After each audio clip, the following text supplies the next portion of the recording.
எல்லோருக்கும் வணக்கம். நாங்கள் இன்று இந்த ஊடக சந்திப்பை மேற்கொண்டிருக்கின்றோம். முக்கியமாக நடைபெற இருக்கின்ற உள்ளூராட்சி தேர்தல் சம்பந்தமாக எங்களுடைய மக்களோடு சில கருத்துக்களை பகிர்ந்து கொள்ளும் மூலமாக நான் இந்த சந்திப்பை மேற்கொண்டிருக்கின்றேன். கிளிநொச்சி மாவட்டத்திலே அகில இலங்கை தமிழ் காங்கிரஸ் பளை, பூநகரி, கரைச்சி ஆகிய 3 பிரதேச சபைகளிலே போட்டியிடுகின்றோம். அங்கு 75 எங்களுடைய வேட்பாளர்கள் 75 பேர் போட்டியிடுகிறார்கள். வேட்பாளர்கள் அனைவருமே சிறந்தவர்கள், தமிழ் தேசிய பெற்ற உதவிமிக்கவர்கள், நீண்ட காலமாக இராணுவ ஆக்கிரமிப்புக்கு எதிராகவும் அரசனுடைய சட்ட ரீதியான அச்சுறுத்தல்களுக்கு எதிராகவும் குரல் கொடுத்து வருகின்ற, எங்களுடைய தேசத்தை காப்பதற்காக போராடி வருகின்ற அணியினர் தான் நாங்கள் வேட்பாளராக நிறுத்தியிருக்கின்றோம். உண்மையிலேயே நாங்கள் கடந்த 2010க்கு பின்னர் கடந்த 15 வருடங்களாக ஒவ்வொரு தேர்தலிலும் போட்டியிட்டு வருகின்றோம். ஒவ்வொரு தேர்தலிலும் மக்களை சந்திக்கின்ற போது தடம் மாறாத தமிழ் தேசிய தலைமையை ஆதரித்து திரு கஜேந்திரகுமார் பொன்னம்பலம் அவர்களுடைய தத்துவார்த்த தலைமையை ஏற்றுக்கொண்டு மக்கள் எங்களை ஒரு மக்கள் பிரதிநிதிகளாக தேர்தல்களிலே தெரிவு செய்தால்தான் இந்த அரசியலை, தமிழ் தேசிய அரசியலையும் அபிவிருத்தி அரசியலையும் ஒரு சேர 2 கண்களாக கொண்டு செல்ல முடியும் என்கின்ற எதிர்பார்ப்பும் வேண்டுதலும் எங்களிடம் இருந்தது. ஆனால் துரதிருஷ்டவசமாக தமிழ் தேசியம் பேசிக்கொண்டு கடந்த காலங்களிலே அதிகளவான பிரதிநிதித்துவங்களை பெற்றிருக்கக்கூடிய தமிழ் தேசிய கட்சிகள் சிலவற்றினுடைய அரசியல் செயற்பாடுகள் காரணமாக அவர்கள் மக்களுடைய தவறான தகவல்களை எடுத்துச் சென்றதன் காரணமாக உண்மையான தமிழ் தேசியம் எது என்கின்ற குழப்பம் மக்களிடையே இருக்கின்றது. அந்த குழப்பத்தின் வாயிலாக கடந்த பல தேர்தல்களிலே மக்கள் எங்களை பெரிவாரியாக தெரிவு செய்யவில்லை. அங்கே 1-2 பேரை தெரிவு செய்திருக்கின்றார்கள். கடந்த பாராளுமன்ற தேர்தலில் நான் போட்டியிட்டிருந்தேன். நான் தோல்வியுற்றிருந்தேன். அதே போல எங்களுடைய கட்சியுடைய தலைவர் திரு கஜேந்திரகுமார் பொன்னம்பலம் அவர்கள் வெற்றி பெற்றிருந்தார்கள். நாங்கள் எதிர்பார்த்த பல தமிழ் தேசிய அரசியலை முழுமூச்சாக கொண்டு செயற்படுகின்ற எங்களுடைய கட்சியினுடைய பல தலைவர்கள் தோல்வியடைந்தார்கள். ஆகவே இந்த சந்தர்ப்பம், இந்த தேர்தல் சந்தர்ப்பம் எங்களுடைய மக்களுக்கான இன்னும் ஒரு சந்தர்ப்பமாக வரலாற்றிலே வாய்த்திருக்கின்றது. நாங்கள் இதை கேட்பதற்கு நீங்கள் எங்களை நோக்கி வாக்களிக்க வேண்டும், சைக்கிள் சின்னத்தை தெரிவு செய்ய வேண்டும் என்று கேட்பதற்கு சகல உரித்தை உடையவர்கள் என்பதுதான் எங்களுடைய வாதம்.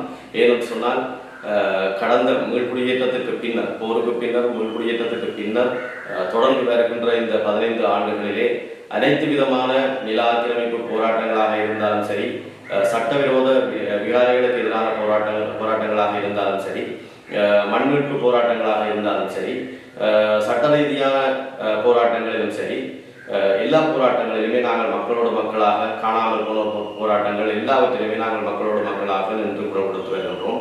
அந்த போராட்டங்களுக்காக நாங்கள் எங்களை தொடர்ச்சியாக இழந்து வந்திருக்கின்றோம்.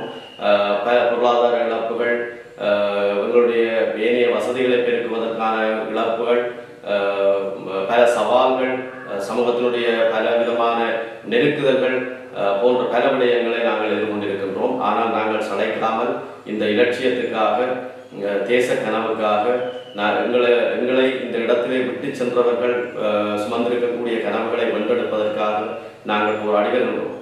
எனவே இந்த கிடைத்திருக்கின்ற இந்த வாய்ப்பை பயன்படுத்தி கொண்டு எங்களுடைய மக்கள் மிகவும் சரியாக இந்த முறை தீர்மானத்தை மேற்கொள்ள வேண்டும் என்று நாங்கள் அன்பாக வேண்டுகின்றோம். இன்றைய களத்திலே பல கட்சிகள் இருக்கின்றார்கள். குறிப்பாக தென்னிலங்கை கட்சிகள், அரசு முக்கியமாக போட்டியிடுகின்றது.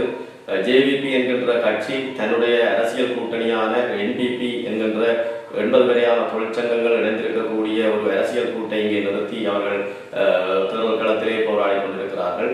எங்களை பொறுத்தவரையிலே கடந்த காலங்களிலே தமிழ் மக்களுக்கு ஏற்பட்டிருக்கக்கூடிய அனைத்து விதமான இனவாத பிரச்சனைகள், இன அழிப்பு பிரச்சனைகள், நில ஆக்கிரமிப்பு பிரச்சனைகள் போன்றவற்றுக்கு மூல காரணமாக இருந்திருக்கக்கூடிய கட்சியினுடைய அரசியல் முகம்தான் என்பிபி. அந்த என்பிபியிலே இன்று பல தமிழர்கள் கடந்த காலங்களிலே இந்த போராட்டத்தை பலப்படுத்துவதற்காக தேசிய தலைமையோடு இணைந்து நின்றிருக்கக்கூடிய பல பெரிய நல்ல பெயர் படைத்தவர்களும் இப்பொழுது அவர்களோடு இணைந்து இங்கே வருகின்றார்கள். உங்களுடைய வீடுகளிலே, முற்றங்களிலே வந்து தங்களுடைய படங்களையும் துண்டு பிரசுரங்களையும் தந்து தங்களுக்கு வாக்களிக்குமாறு கேட்டுக்கொண்டிருக்கிறார்கள். எங்களை பொறுத்தவரையிலே அவர்கள் விலை போன ஒரு தலைமையாகத்தான் நாங்கள் பார்க்கின்றோம். அவர்கள் தொடர்ச்சியாக இந்த தமிழ் தேசிய அரசியலிலே இல்லாமல் காலத்துக்கு காலம் அதிகாரம் எங்கு செல்லுகின்றதோ எந்த அரசுகளை பின்பற்றினால் தங்களுடைய சுயலாபங்களை நிவர்த்தி செய்யலாமோ அவ்வாறான ஒரு மனதிலே அந்த எண்ணங்களை வைத்துக்கொண்டு அவர்கள் உங்களிடம் வருகின்றார்கள். எந்த விதமான போராட்டங்களிலும் இல்லாமல் திடீரென்று தேர்தல் காலங்களிலே முளைக்கக்கூடிய ஒரு மக்கள் பிரதிநிதிகளாகத்தான் நாங்கள் அவரை பார்க்கின்றோம். பீகாரிகளுக்கு எதிரான போராட்டங்கள், நிலமீட்பு போராட்டங்கள், காணாமல் போனோரை கண்டுபிடிக்கின்ற போராட்டங்கள் போன்ற பல போராட்டங்களிலே இல்லாமல் திடீரென்று தேர்தல் அறிவிக்கப்பட்ட பின்னர் உங்களிடத்தில் நாங்கள் மக்கள் பிரதிநிதிகள் என்று சொல்லிக்கொண்டு அவர்கள் வருகின்றார்கள். இது ஒரு ஆபத்தான நிலைமை. வெட்டியவன் வீட்டுக்கே தோரணமாகின்ற வாழை என்று சொல்வதை போல எங்களுடைய இந்த வேட்பாளர்கள் தங்களுடைய கடந்த காலங்களை மறந்து தாங்கள் ஒரு தேசிய உணர்வோடு 2009 முதல் பயணித்தவர்கள் என்பவற்றையும் மறந்து பல போராளிகளை உருவாக்கிய ஒரு சில தலைவர்கள் உடன்று என்பிபியினுடைய ஒரு வேட்பாளர்களாக இருப்பதை நாங்கள் பார்க்கின்றோம். அதை நாங்கள் பிழை என்று சொல்லவில்லை. போராளிகளை ஒரு போராட்டத்துக்கான தேவை வரும்போது அவர்கள் போராளிகளை உருவாக்கினார்கள், அல்லது அந்த கருத்துக்களை சுமந்து சென்றார்கள், அந்த கருத்துக்களுக்காக தங்களுடைய குரலை கொடுத்திருந்தார்கள் என்பதெல்லாம் இருக்கின்றது.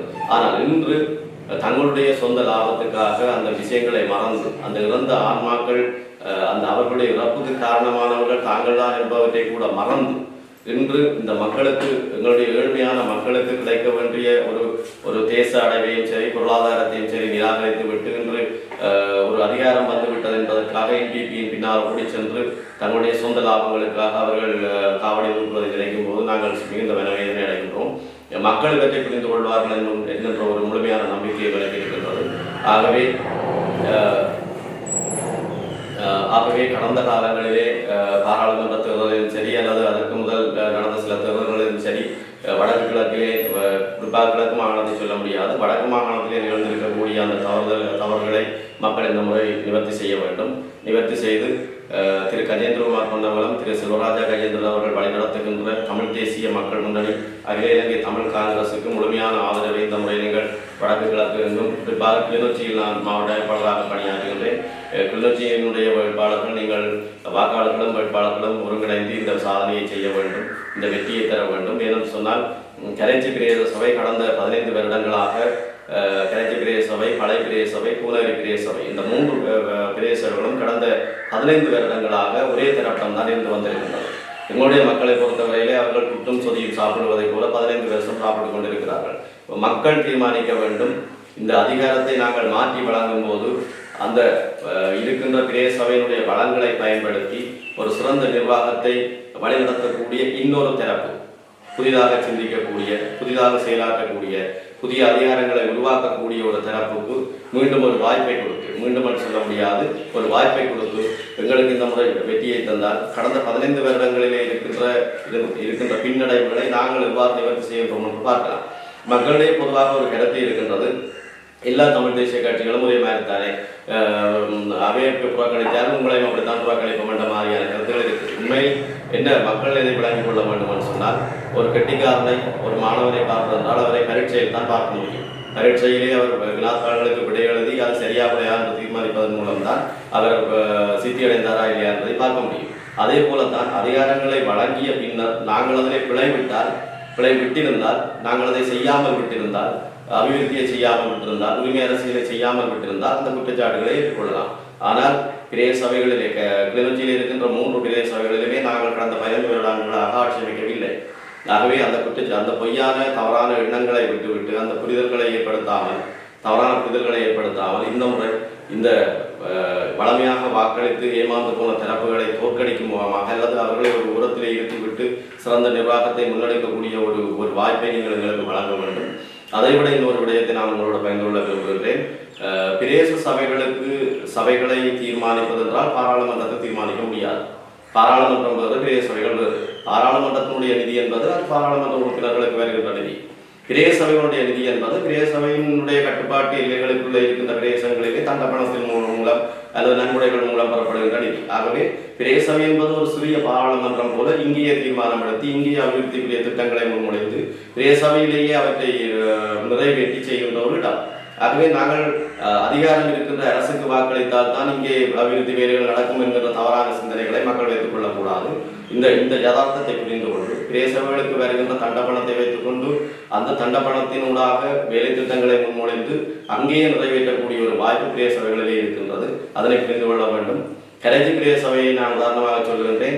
ஒவ்வொரு வருடமும் 22 தொடக்கம் 25 கோடி வரையான தண்டப்பண வருமானம் அங்கே இருக்கின்றது. அவ்வளவு பணத்துக்கும் நீங்கள் 15 வருடங்களை கூட்டி பார்த்தால் கிட்டத்தட்ட 350 கோடிக்கு மேற்பட்ட காசு இதுவரைக்கும் அவர்கள் வருமானமாக பெற்றிருக்கின்றார்கள். ஆனால் இன்று வரை அவர்கள் செய்திருக்கக்கூடிய வேலை என்னென்று கேட்டால் நாங்கள் ஒன்றும் இல்லை. ஒரு மழைக்கே கிளிநொச்சியினுடைய எல்லா வட்டாரங்களிலும் வெள்ளம் இருக்கின்றது. வீடுகளுக்குள் போக முடியவில்லை. வள்ளங்கள் விட்டு ஆக்களை ஏற்ற வழி எல்லாமே இருக்கின்றது. வீதிகள் இல்லை, வடிகால்கள் இல்லை, புனரமைப்பு இல்லை. இவ்வாறு பல விடயங்களை சொல்லலாம். ஆகவே நீங்கள் இந்த முறை இந்த காட்சியை மாற்றுங்கள். அது உங்களுக்கான சந்தர்ப்பம். ஆகவே பிரதேச சபைகளுக்காக அரசாங்கத்தை நாங்கள் எதிர்பார்க்க வேண்டிய தேவையில்லை. இங்கேயே நீங்கள் உங்கள் பிரதிநிதிகளை தமிழ் தேசிய பெற்றாளர்களை உருவாக்குங்கள். நாங்கள் ஒரு சிறந்த நிர்வாகத்தை உங்களுக்கு வழங்குவோம். நாங்கள் செய்கின்ற நிர்வாகத்தை பார்த்து அது காணான்னு சொன்னால் அடுத்த முறை நீங்கள் இன்னொரு தரப்பத்தை வழங்குங்கள். அதில் ஒரு பிரச்சனையும் இல்லை. அதுக்கு பிறகு அதை பார்த்து நாங்கள் இன்னொரு அதை விட முன்னேற்றமான ஒரு நிர்வாகத்துக்கு செல்ல முடியும். இப்போ இவ்வாறு தான் 2 தெரிவுகள் மக்களிடம் இருக்க வேண்டும் என்பது என்னுடைய தயவான வேண்டுகோள். எனவே நீங்கள் சரியான முடிவெடுக்க வேண்டும் என்று கேட்டுக்கொண்டு என்னுடைய கருத்தை நிறைவேற்றுகின்றேன். நன்றி.